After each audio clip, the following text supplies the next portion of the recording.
आता खाल्ली तर काय पंचांग पाठ नव्हतं का ठेवली का बाय उद्या दुपारपर्यंत म्हणजे मला पाय पडतो कशाला म्हणता कशा करता बांधता म्हणली माझा पती माझ्याकडे सणाला असा याच्या करता बांधता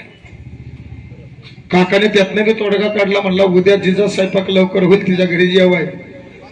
पहाटेच्या 3ला उठल्या काकड्याला उठल्या पूर्णाची डाळ शिजायला टाकली दिवस उगा दोघीचा स्वयंपाक तयार वरली धाकटी ती थोडी आगाव गेली तिनं बसाय पाठ टेकाय पाठ ताटाला पाठ रांगोळीचा थाटमाट उदबत्याचा घमघमाट तोपर्यंत काका स्नान संध्या करून पंचांग चालत बसलं होतं आणि वरली नावात टाकला अहो माझा स्वयंपाक तयार आहे यावर मावशानं खाल्लीचं बी सगळं झालता फक्त आमटीन गुळवणीच वतायची राहिली होती ती आमटी वत्ता वत्ता म्हणजे जाल थाबाडवर करून माझा बी स्वयंपाक तयार आहे पण काका इमानदारीचं होतं म्हणला आधी त्यानं हाक मारली त्यानं पंचांग गुंडाळलं उपरनं खाद्यावर टाकलं पंचा हातात धरलं वर लिकडे निघालं तवा सिमेंटची सोय नव्हती तवा लावली होती शिडी आपल्या इवळीची कळकाची शिडी लावलेली 3 पायऱ्या काका वर चढलं कसंही नाम ते वत्ता वत्ता बघितलं तसंच पात्याला थंडशी आदळलं पळतच गेली काकाची टांगडी दिली काका शिडून माघारी बघते म्हणला पाय सोड ती म्हणली जमणार नाही माझा बी स्वयंपाक तयार आहे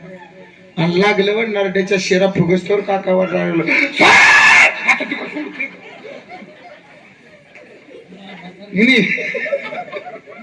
तू का सोडते का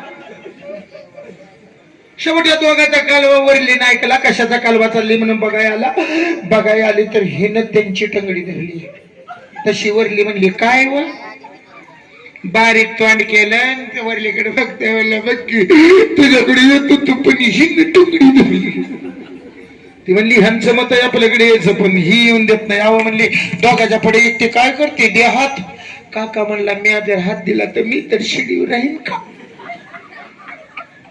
म्हणला तूच धर म्हणलं वरली गेली काकाचा हात धरायला काकाचा हातच हातात आला नाही काकाला होती लांबडी शेंडी झाली हातात